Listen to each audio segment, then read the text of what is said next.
আপনি যে করেই হোক ওকে আমার কাছে ফিরিয়ে দিন স্যার। দেখুন, ফেরাতে পারলে আমি অবশ্যই ওনাকে ফিরিয়ে দেবো, কিন্তু ওনাকে যদি ফেরানোর মতন অবস্থায় উনি না মানে থাকেন। কি বলতে চাইছেন আপনি? ফেরানোর মতো অবস্থায় না থাকে মানে কেন ফেরানোর মতো অবস্থায় থাকবে না? কি বলছেন আপনি বলুন। ফেরার মতন অবস্থায় থাকবে না মানে সেই আপনারই কথা। যদি কোনো অ্যাক্সিডেন্ট হয়ে থাকে, যদি সেই অ্যাক্সিডেন্ট ফেটাল হয়ে থাকে, যদি কিছু খারাপ ঘটে থাকে। আপনি কেন এসব কথা বলছেন? আমাদের সব কথা ভেবে রাখতে হয় মহাশয়া, সব দিক ভেবে রাখতে হয়। আর আমি কথাগুলো ডিরেক্টলি বলছি না, আমি সব কথার পেছনে একটা যদি অ্যাড করেছি। আমার এই সম্ভাবনাগুলোকে আপনি এভাবে উড়িয়ে দিতে পারেন না। আমার সম্ভাবনাগুলো শুনে এইভাবে চিৎকার করে সবকিছু নস্যাৎ করে দেওয়ার কোনো মানে নেই। মাইন্ডকে সবকিছুর জন্য প্রিপেয়ার করে রাখতে হয়। জানি আপনার কাছের সম্পর্ক, তাই হয়তো এই ক্ষেত্রে আপনার মাইন্ডটাকে প্রিপেয়ার রাখাটা এত সহজ নয়, কিন্তু ব্যাক অফ দ্য মাইন্ড এই কথাগুলো থাকাটা উচিত। আর আপনার মনের মধ্যে এই কথাগুলো আছেও, না হলে আপনি হসপিটালে কথাটা তুলতেন না। আপনিও ভাবছেন হয়তো অ্যাক্সিডেন্ট হয়েছে, হয়তো মেজর অ্যাক্সিডেন্ট হয়েছে, যে কারণে হসপিটালাইজেশন হয়েছে আমার। কিন্তু তারপরে দেখা গেল যে সেরকম কিছুই নয়। উনি ঠিক বাড়িতে পৌঁছে গেছেন, উনি বাড়িতে রেস্ট নিচ্ছেন, ট্রিটমেন্ট নিচ্ছেন।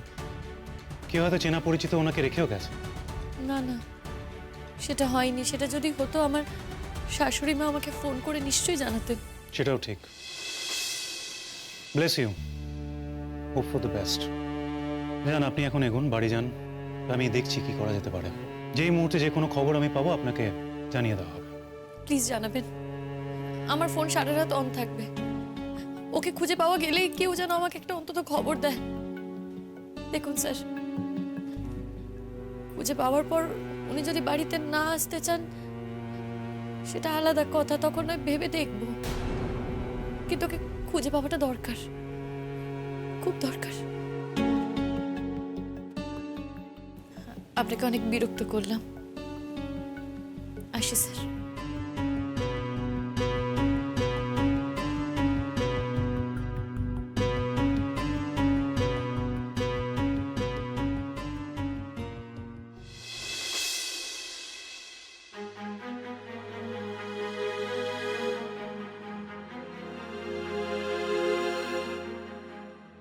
বৌমা কোথায়? কোথায় আমার পরাগ? কোথায়? কি হলো বৌমা? আনতে পারো না তো? তুমি তো বলে গেলে আমায় যে মা আমার তোমার ছেলেকে আমি খুঁজে পেতে নিয়ে আসবো, তুমি বলে গেলে না? তাইলে বিশ্বাস করো মা, বিশ্বাস করো, আমি চেষ্টার কোনো ত্রুটি রাখিনি মা। সব রকমের চেষ্টা করেছি। জেঠিমনি, আমি পুতুল দিকে খবর দিয়েছি। খুব কান্নাকাটি করছিল পুতুল দি। আর তীর্থদা পুতুল দি তখনই চলে আসবে বলছিল, কিন্তু আমি বললাম এত রাত হয়েছে, তাই আসতে না করেছি। ডাক ডাক ডাক ডাক তাদেরকে ডাক ডাক ওদের। তীর্থটা আসুক, এসে একটু খুঁজে পেতে দেখুক যদি ও ওকে বার করিয়ে আনতে। আজকে বুঝতে পারছো তোমা, দাদা কিন্তু এমনি এমনি বাড়ি থেকে যায়নি। দাদার পক্ষে এমনি এমনি বাড়ি থেকে যাওয়া সম্ভব নয়। তাহলে তোমার দাদা কিভাবে চলে গেছে বলে তোমার মনে হয়? কেউ এসে নিয়ে চলে গেছে তোমার দাদাকে? এই শোনো, বাইরের লোকের সামনে না আমি এসব কথা বলতে পারবো না। শোন পলাশ, এখন ঘরের লোক বাইরের লোক বলে না কোনো লাভ নেই। সবাই সবটা জানে। এই যে পরাগের এত বড় একটা বিপদ হয়েছে, কে সামলেছে রে? তুই সামলেছিস?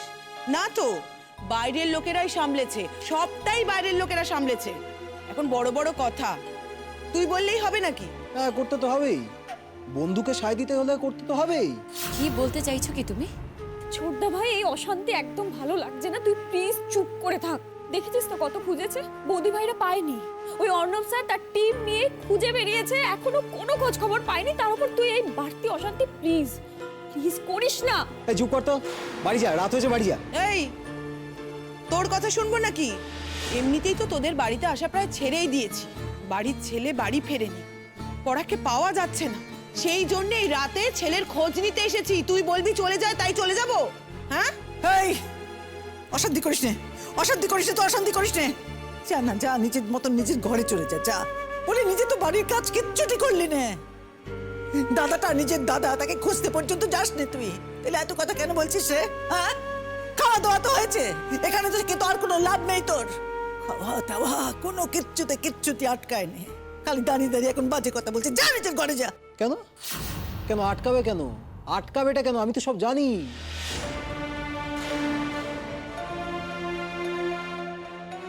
ও কি কথা জানিস তুই? কি আছে বল। বলো কি হয়েছে তোমার দাদার? কি জানো তুমি বলো? কি হয়েছে? আমার দাদা যে মানুষটা দুদিন আগে পর্যন্ত হাঁটতে পারতো না ভালো করে, নিজের ঘর থেকে নিচে নামতে পারতো না, সে এখন ওই লাঠি ধরে অল্প অল্প করে হাঁটছে নিজের ঘরের মধ্যে। বাগানে গেলে একটু হেঁটেই সে বসে পড়ে।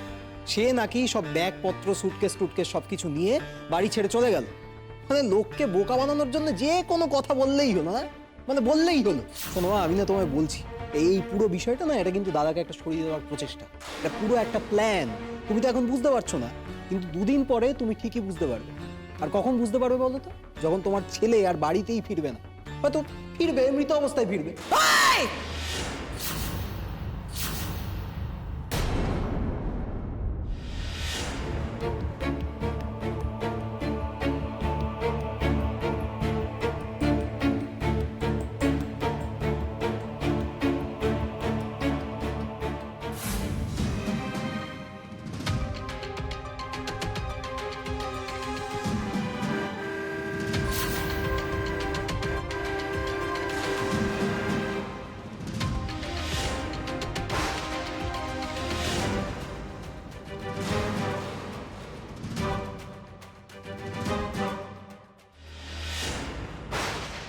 না মা, যা মুখে আসে তাই বলিস না। কি বলছিসটা কি তুই? কি বলতে চাস? মা তুমি শান্ত হও। কি বলতে চাইছো তুমি পলাশ? আমাকে একটা কথার উত্তর দাও তো। তোমার দাদার তো আমি চাকরিটা পেয়ে গেছি, আর তোমার কথা অনুযায়ী তোমার দাদার আর কিছুই নেই। তাহলে তোমার দাদার থাকা বা না থাকায় আমার কি এসে যায় বলো? কি? তোমার কিচ্ছু এসে যায় না? বাবা, কেন? এই তোমার শতদ্রু আছে তো, তোমার পেছনে এখনো লাইনে আছে না শতদ্রু? শতদ্রু চলে আসবে এরপরে। তারপর তোমরা দুজনে মিলে সুখে শান্তিতে সংসার জীবন যাপন যা কিছু করার করবে। দেখো, আমার দাদা যদি বেঁচে থাকে, তুমি তো এদিকে চাকরি করছো, দাদাকে দেখতে হবে, আমার মায়ের খরচা দিতে হবে। কিন্তু আমার দাদা যদি মরে যায়, তাহলে তো তোমার এই খরচাপাতি দেওয়ার ব্যাপার নেই, কাউকে দেখভালও করতে হবে না, উল্টে চাকরিটাও তোমার থাকবে। আর তুমি হয়ে যাবে বিধবা। তারপর তুমি বিয়ে করবে শতদ্রুকে, নতুন করে সংসার করবে। আর আমার মাকে দেখলে কি দেখলে না, তাতে তো মা সেই নিয়ে কোর্ট কাচারি করতে যাবে না। আখেরে তোমারই লাভ। সত্যি পলাশ, তোর মাথা থেকে আসেও এইসব? সত্যি বাবা, কি করে ভাবো বলো তো এরকম পলাশ? আচ্ছা, আমরা তো উল্টোটাও বলতে পারি। আমরা তো এটা বলতে পারি যে তুমি তোমার দাদাকে সরিয়ে দিয়েছো এই বাড়িটা কবজা করবে বলে। হ্যাঁ, বলতে পারি তো। সেটা যে সম্ভব নয় সুচরিতাদি বুঝতে পারেনি বোধহয়। দাদা যদি নাও বা থাকে, বৌদি তো তার ভাগটা পায়, সেটা জানে না বোধহয়। হ্যাঁ, এটাই। যদি আইনের কথা বলো, তাহলে আমার ক্ষেত্রে দাদা থাকলেও যা, বৌদি থাকলেও তাই। তাই এই কাজটা আমার করে কোনো লাভ নেই। কিন্তু যেই কাজটা করতে পারে, যার এই কাজটা করে লাভ, সেই এই কাজটা করেছে। তুমি এই অপবাদটা আমাকে দিচ্ছ। আজ যে তোমার দাদা মিসিং, সেই দোষটা তুমি আমাকে দিচ্ছ। আমি না সেই সময় বাড়িতে ছিলাম না পলাশ, আমি স্কুলে ছিলাম। যদি বিশ্বাস না হয় না, হেডমাস্টার মশাইকে জিজ্ঞেস করো। এই শোনো, আমার না কাউকে কিচ্ছু জিজ্ঞেস করার কোনো প্রয়োজন নেই। অপরাধীরা কি নিজেরা গিয়ে গিয়ে অপরাধ করে? তাদের তো টিম থাকে। আর তোমার যে গুণে ঘাট, তোমার তো এদিক ওদিক কত লোক। একটা ফোন করবে, লোক চলে যাবে, সে কাজটা করে দেবে তোমার হয়ে। হ্যাঁ, সারা জীবন তো এই করেই কাটিয়েছে। চুপ করবে তুমি, চুপ করবে পলাশ। আর পারছি না এগুলো শুনতে, মাথা কাজ করছে না, মন মেজাজ ভালো নেই। মন মেজাজ ভালো নেই মা গো, আমি পারছি না। ন্যাকামো যত সব। এই প্রতীক্ষার না আজকে আসার কথা ছিল, কি হলো? কথা ঘুরিয়ে কিন্তু কোনো লাভ নেই। হ্যাঁ, ভাগ্যিস প্রতীক্ষা আসেনি, ওর আসতে দুদিন দেরি হচ্ছে। নাহলে তো তোমরা প্রতীক্ষাকেই ফাঁসাতে। বলতে প্রতীক্ষাই নাকি পরাগকে সরিয়ে দিয়েছে। আমার বিবাহিত জীবনটা ধ্বংস করার জন্য না স্রেফ তুমি দায়ী। আমার বউকে মিথ্যেভাবে ফাঁসিয়েছো তুমি। কে কাকে ফাঁসিয়েছে, কে কাকে ফাঁসায়নি, সেটা না কোর্ট জানে, জনগণ জানে। তাই এসব কথা বলে লাভ নেই পলাশ। তোমার দাদা ফিরুক না ফিরুক, আমিও দেখতে চাই তুমি কি প্রমাণ করতে পারো। আমিও দেখতে চাই যে সেই সময় দাঁড়িয়ে তুমি ঠিক কি বলো। আমি চিরকাল জানবো যে তুমি এই কাজটা করেছো। আমার দাদাকে যদি খুঁজে পাওয়া যায়, তাহলে আমি ধরেই নেবো তোমার লোকজন এফিশিয়েন্ট নয়, কাজটা করতে পারেনি, সামলাতে পারেনি ব্যাপারটা। আবার কি?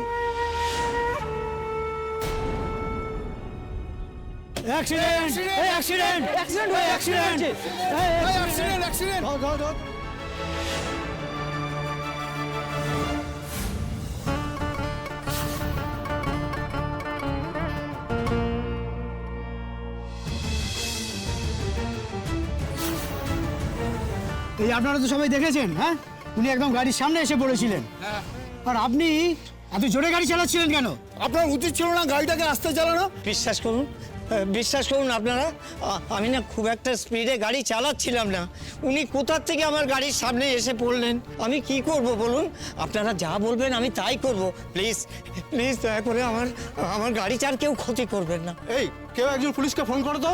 পুলিশ তো ফোন ধরছে না, ওনাকে এক্ষুনি হসপিটালে নিয়ে যেতে হবে। তুমি আবার ট্রাই করো, পুলিশ তো ধারে কাছেই থাকে। পুলিশের চুলে 18 ঘা, তাহলে থানা পুলিশের কি আর দরকার আছে? তাহলে কি করে হবে? এইভাবে একটা মানুষকে একা ফেলে চলে যায় কি করে? আর দোষটা তো আমরা করিনি, করেছেন তো উনি, কি ঠিক কি না? আচ্ছা, আমরা যদি ওনাকে নিয়ে হাসপাতালে যাই, দেখুন আমার না একটা এমার্জেন্সি কাজ আছে, থানা পুলিশ করবেন না প্লিজ। বারে একটা লোককে মেরে ফেলছিলেন, এখন বলছেন থানা পুলিশ করার সময় ওনার কাছে নেই। লোকটা কি অবস্থায় থাকলো না থাকলো সেটা দায় কে নেবে? কি বলেন আপনারা, কি বলেন? আমি জল নিয়ে আসি। গাড়ি থেকে আমি জল আনতে যাচ্ছি, যদি চোখে মুখে দিয়ে ওনার জ্ঞানটা ফিরে। দেখুন, এখনো কিন্তু আপনার গাড়ির কোনো ক্ষতি করিনি, আপনারও কোনো ক্ষতি করিনি, কিন্তু আপনি যদি বাড়াবাড়ি করেন না, সোজা কিন্তু থানায় নিয়ে যাবেন। একদম। আমাকে যদি থানায় ধরে নিয়ে যান আপনারা, তাহলে কি লোকটা বেঁচে যাবে বলুন? লোকটা বাঁচুক কি মরুক সেটা থানা বুঝবে, সেটা আপনার বোঝার দরকার নেই। লোকটাকে এইভাবে ফেলে রেখে চলে যাচ্ছে, এখন বলছে থানায় যাবে না। না না, আমি পালাতে চাইনি, আমি তো ওনাকে নিয়ে হাসপাতালে যেতে চাইছি। আপনারা সবাই বলছেন হাসপাতালে নিয়ে যাব কেন? আচ্ছা, যেটা ভালো হবে সেটাই তো আমি করতে চাইছি। আপনারা থানা পুলিশ করতে চাইছেন, থানা পুলিশ করলে পুলিশ আসবে, হাজারটা প্রশ্ন করবে, ততক্ষণ ওনার প্রাণটাই চলে যাবে। সেটা কি ভালো হবে বলুন? তার থেকে ওনাকে হাসপাতালে নিয়ে চলুন, সেটাই ভালো হবে। দেখুন, আমরা পুলিশ ছাড়া কিছু করতে পারবো না। আগে পুলিশ আসুক, তারপর। এই দাঁড়ান, ধরেছে, পুলিশ ফোন ধরেছে।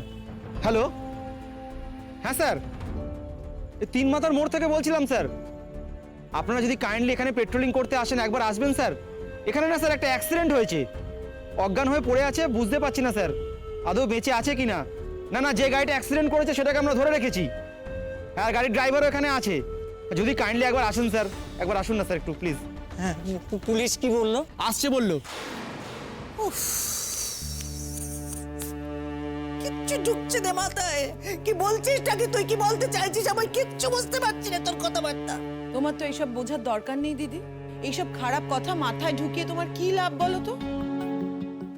সত্যি পলাশকে যত দেখছি তত অবাক হচ্ছি। সেই ছোট্ট থেকে ছেলেটাকে দেখেছি, প্রায় কোলে পিঠে করে মানুষ করেছি। ও এই কথাগুলো বলতে পারে? ওর মুখে কিচ্ছু আটকায় না দিদি, কিচ্ছু না। না আটকায় না, আটকাবে কেন? আমি তো প্র্যাকটিক্যালি ভাবি, প্র্যাকটিক্যাল কথা বলি। তোমরা তো ওপরটা দেখো। তুমি থামবে একটু? কেন তোমাদের এত গায়ে লাগছে কেন? আমরা কি আমাদের বাড়ির মধ্যে নিজেদের মধ্যে কোনো আলোচনা করতে পারবো না? সব সময় তোমরা এখানে এসে নাক গলাবে, ঘোরাঘুরি করবে। হ্যাঁ, ঘোরাফেরা করব। এই বাড়িতে এসে ঢুকে বসে থাকবো, কি করবে বলো?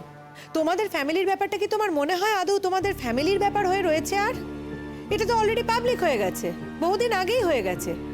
যেদিন থেকে তোমরা তোমাদের বৌদিকে মেরে ফেলার চেষ্টা করেছো, সেদিন থেকে তোমাদের ফ্যামিলির ব্যাপারটা আর ফ্যামিলির মধ্যে নেই, কিন্তু অলরেডি পাবলিক। হ্যাঁ, প্রতীক্ষা শাস্তি পেয়েছে ঠিকই, কিন্তু তুমি তো শাস্তি পাওনি। কিন্তু তুমি আগে শাস্তি পাওনি বলে আর ভবিষ্যতে কোনোদিনও শাস্তি পাবে না এমনটা তো নয় ভাই। আরে ছাড়ো তো, ছাড়ো। তোমার বর তো তোমাকে নিজেই ছেড়ে দিয়েছে, আর বড় বড় কথা বলতে এসছে এখানে। যাও তো। একদম বাজে কথা নয়। আমি আমার বরকে ছেড়ে দিয়েছি নাকি আমার বর আমাকে ছেড়ে দিয়েছে, সেটা একান্ত আমাদের দুজনের ব্যক্তিগত ব্যাপার। তার মধ্যে তুমি ঢুকছো কেন? হ্যাঁ, তেমনি আমাদের ফ্যামিলির মধ্যে তোমাদেরও ঢুকে কোনো লাভ নেই। হ্যাঁ, ঢুকতে চাইছিলাম না তো, কিন্তু কি বলবো বলো? আগেই তো বললাম তোমাদের ফ্যামিলির ব্যাপারটা তোমাদের ফ্যামিলির মধ্যে তো আর সীমাবদ্ধ নেই, পাবলিক হয়ে গেছে, বহুদিন আগেই পাবলিক হয়ে গেছে। তোমরাই করেছো সেটা। একটা মেয়েকে দিনের পর দিন তোমরা মিথ্যা অপবাদ দেবে, অপমান করবে, হিউমিলিয়েট করবে, আর সেটা আমরা দিনের পর দিন দাঁড়িয়ে দাঁড়িয়ে দেখবো, মেনে নেবো। এটা ভাবলে কি করে তুমি? মা, তুমি তোমার ছেলেকে কিছু বলবে না? কি বলবো বলো দেখি মা, কি বলবো আমি? আমার তো নিজেরই মাথা ঠিক নেই, এখন আমি কি বলবো? দাঁড়াও, আমার পড়ারটা আগে বাড়ি ফিরুক, তারপরে ওর সব কথার আমি উত্তর দেবো, সব কথা। আমি জানি কাকিমা আপনার কি মনের অবস্থা। আমাদের শুধু একটাই চিন্তা, আপনি তো এইরকম সিচুয়েশনে সবসময় আপনার মতটা বদলে ফেলেন। তখনই আপনার মনে হয় যে শিমুল যা করছে যা বলছে সব ভুল আর বাকিরা ঠিক। আপনার কি এখনো তেমনটাই মনে হচ্ছে কাকিমা? কিচ্ছু মনে হচ্ছে না মা, আমার না এখন কিচ্ছু মনে হচ্ছে না। শুধু আমার এই পরাগটাকে দেখতে ইচ্ছে করছে গো, বাড়ি দেখতে ইচ্ছে করছে, আর কিচ্ছু মনে হচ্ছে না। আমি তো জানি না, আমি তো জানি না যে পরাগ বেঁচে আছে কি না, তো আমি জানি না। বুঝবে না গো, তোমরা বুঝবে না। ওই যে মায়ের কোল খালি হয়ে যাওয়ার ভয় থাকে না, তার মাথাতে আর কিছু আসে না, বুঝবে না। কিন্তু জেঠিমণি, সেটা হলেও তো তুমি বৌদি ভাইকে সাপোর্টটা তো করবে। ছোটদা ভাই যা খুশি তাই বলে যাচ্ছে, তুমি দাঁড়িয়ে দাঁড়িয়ে শুনছো। আমার মা হলে না ঠাস ঠাস করে চড় মেরে বের করে দিত। কি করবো বলতো তুই, আমি কি করবো বল দেখি? হ্যাঁ, তোর মা হলে তো ঠাস ঠাস করে চড় মারতো, তুই বলি এরা তো সেরকম নয়, আমার ছেলেগুলো তো সেরকম নয়। হ্যাঁ, আমি যদি আজকে ওকে ঠাস ঠাস করে একটা চড় মারি, ও যে আমার গলা টিপে ধরবে না তার কোনো গ্যারান্টি আছে? দেই বড়টা, সে তো আজ জীবনে ধাক্কা খেয়ে খেয়ে খেয়ে তাও একটু মানুষ হয়েছে। আর এইটে ভেবেছিলাম ওর জীবনে যদি ধাক্কা আসে তখন বোধহয় ও মানুষ হবে। ধাক্কা এলো ধাক্কা, তো কি জানি হয়তো ওর বউয়ের উপর দিয়ে ধাক্কাটা বেশি করে এলো, ওর উপরে বেশিটা এলো নাই, সেই জন্য ওর মানুষই হলো না রে। আজ আমার কি মনে হয় জানিস তো, তোর আমার ঠাকুরের কাছে প্রার্থনা করতে ইচ্ছে করে যে ভগবান ওর এমন দশা করুক যাতে ও নিজে শায়েস্তা হয়। আমাকে সাহায্য করার চেষ্টা করো না মা, তাহলে কিন্তু তুমি নিজেই সাহায্য হয়ে যাবে। আর এই যে যেই মেয়ের পাল্লায় তুমি পড়েছো না, সে কিন্তু একেবারে তোমাকে ঘটি মাটি চাটি করে সব কিছু ছেড়ে দেবে। তুমি বুঝতে পারছো না? এখন তুমি তোমার ছেলেকে বিশ্বাস করছো না তো, তোমার ছেলের থেকেই একজন বাইরের মেয়ে এসে তোমার বড় বেশি আপন হয়ে গেছে। তাই এখনো যা বলছে যা করছে সবই তোমার চোখে শোভা পাচ্ছে আর কি। তুমি সবকিছু শুনছো, যা বলছে তাই করছো তুমি। তোমার ছেলের কোনো খোঁজ নেই, নিরুদ্দেশ, নিখোঁজ, অথচ তোমার কোনো হেলদোল নেই। চোখে ঠুলি পড়িয়ে রেখেছে মা, আমি তোকে বলছি ঠুলি পড়িয়ে রেখেছে। কিন্তু তুমি একদিন বুঝতে পারবে, এই যে বিশ্বাস করছো না, এই মেয়েকে যে বিশ্বাস করছো তুমি, এই বিশ্বাসের দাম তোমাকে দিতে হবে মা। আর আমি তোমার ছেলে পলাশ, আমি যতই খারাপ হই না কেন, আমি তো আমার দাদার ক্ষতি করব না, কিন্তু আমার যদি ক্ষতি করতেই হয় তাহলে আমি এই মেয়েটার ক্ষতি করব। কারণ এই মেয়েটা আমার জীবনের সর্বনাশ করে দিয়েছে, সবকিছু শেষ করে দিয়েছে আমার। আর তুমি যে বিশ্বাস করছো না মা, এই বিশ্বাসের দাম তোমাকে দিতে হবে, আমি বলছি। পাবে পাবে পাবে দাম, তুমি ঠিকই পাবে। এই যেরকম মেয়ে না, তুমি দাম ঠিকই পাবে, বুঝতে পারবে, দাদার ব্যাপারেই বুঝতে পারবে। দাঁড়াও না, দাঁড়িয়ে যাও, খবর এলো বলে।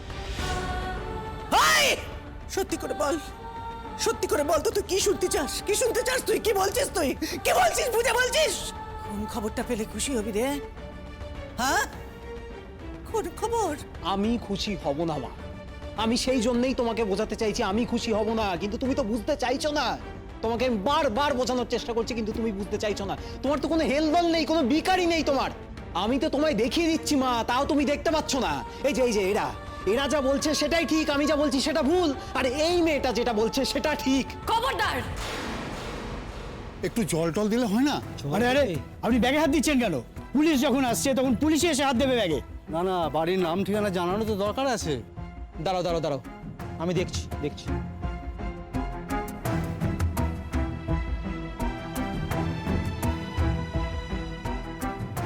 পুরো ভেঙে গেছে, বুঝলে, ফোনটা একদম ভেঙে গেছে। ও দিয়ে ফোনও করা যাবে না, আর কিছু দেখাও যাবে না। লোকটাকে আগে কোনোদিন পাড়ায় দেখিও নি। ইস, কার বাড়ির লোক গেল, জীবনটাই শেষ হয়ে গেল। আপনি কি করে বুঝলেন যে জীবনটা শেষ হয়ে গেছে? এইভাবে অদ্ভুত কথা কেন বলেন আপনি? আগে দেখুন। আমি বরঞ্চ ডাক্তারকে ধরে নিয়ে আসি, উনি দেখলে বুঝতে পারবেন ব্যাপারটা। না, এসবের দরকার নেই, পুলিশ আগে আসুক, তারপরে যা হওয়ার হবে। আচ্ছা দেখুন, পুলিশ আসছে, আসুক না, তার আগে আমরা একটা ডাক্তারকে ডেকে নিয়ে আসি, ডাক্তার দেখুক, তারপর থানা থেকে যদি পুলিশ এসে আমাদেরকে নিয়ে যেতে চায় আমরা সোজা যাব। আপনি এখান থেকে পালিয়ে যেতে চাইছেন, এই জন্য এইসব কথাবার্তা। চলে গিয়ে কোনো লাভ নেই, আমরা সবাই এখানে আছি, আপনিও থাকুন। একদম ঠিক না? বিশ্বাস করুন আমি বাড়াতে চাইছি না। ওই তো ওখানেই তো ডাক্তারবাবু থাকেন, আমি ডেকে নিয়ে আসি, ডাক্তারবাবু আসুক না, এসে দেখুন, ওনার পালস টালসগুলো দেখুক, ইঞ্জেকশন দিয়ে যদি ওনার প্রাণটা বাঁচানো যায়, ওষুধপত্র দিলেও তো অনেক কিছু হতে পারে, সেটাই করি।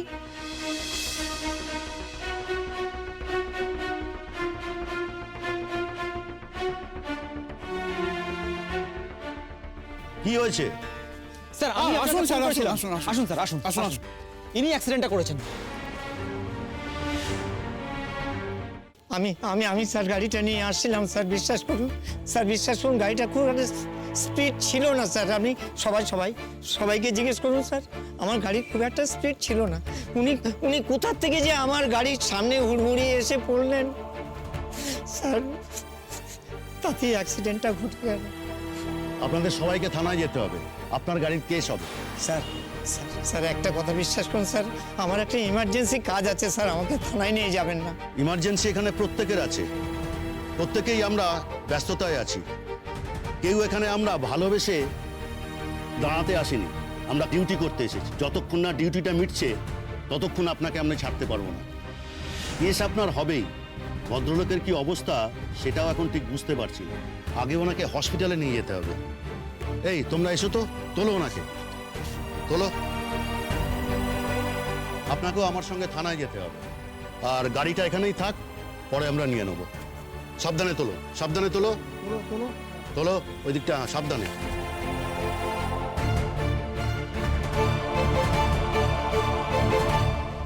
আঙুল নাড়িয়ে নাড়িয়ে কার সাথে কথা বলছো তুমি? আর এই মেয়েটা কি? তুমি জানো না আমি এবাড়ির কে? আমি কিন্তু তোমার বৌদি হই, বড় বৌদি। বই গেছে আমার। তুমি কি ভেবেছো, কি ভেবেছো? তোমাকে আমি বৌদি বলে সম্মান করে, যে মেয়েটা বরাবর আমাদের ক্ষতি করেছে, আমাদের ফ্যামিলির সম্মান ডুবিয়েছে, তাকে আমি বৌদি বলবো? তুমি বিবাহিত অবস্থায় যা যা করেছো না, তার সাক্ষী আমি। চুপ করবে তুমি? একদম চুপ করে থাকো। আমি তোমার মুখে কোনো বাজে কথা শুনতে চাই না, আমি বলে দিলাম। ছেড়ে দে না শিমুল, ওর সঙ্গে কথা বলে পারবি না। बहुत देर से ना हमरा तुम्हारी बदमाशी देखती पलाश। एक बात तुम कान खोल के सुनो, अगर हम सब एक होके तुम्हारे अगेंस्ट जाबो ना तो तुम कहीं भाग भी नहीं पाओगे, और एक बार भी तुम्हें शिमुल के इंसल्ट करबे तो हमरा वही करबो। हाँ, এই তোমার বাড়িঘর নেই? যাও না বাড়িতে যাও না। तुम्हें सोचने की जरूरत नहीं है। আমার ঘরবার আছে কি নেই वो আমার হাজবেন্ড और আমার ससुराल बुझे নেবে। আমার বাড়িটা খালি করো এখন, আমার বাড়িটা। अरे रे, निकल गया ना मुझसे कि तुम्हार घर आचे। हाँ, कैसे आचे जरा बताओ? तुम्हार माँ का घर आचे ना, और जब तक वो ना बोलबे हमरा एखानेই থাকবো, और बोलले भी থাকবো। पता है क्यों? क्योंकि शिमुल मुसीबत में आचे, और जब तक वो मुसीबत में থাকবে तब तक हमरा उस साथ देंगे। ये तुम अच्छी तरह से समझ लो, ना आसान नहीं है पलाश कि तुम्हें कुछ भी बोलबे और हमरा वो सब सुन के यहाँ से चले जाओ। ना आसान नहीं है, इस तरह के इंसान ना हमरा नोई। पर तुम एक बात कान खोल के सुन लो, समझ लो, ये जो सारी बातें तुम्हें করছো না, এর জন্য তোমার অনেক পানিশমেন্ট হতে পারে।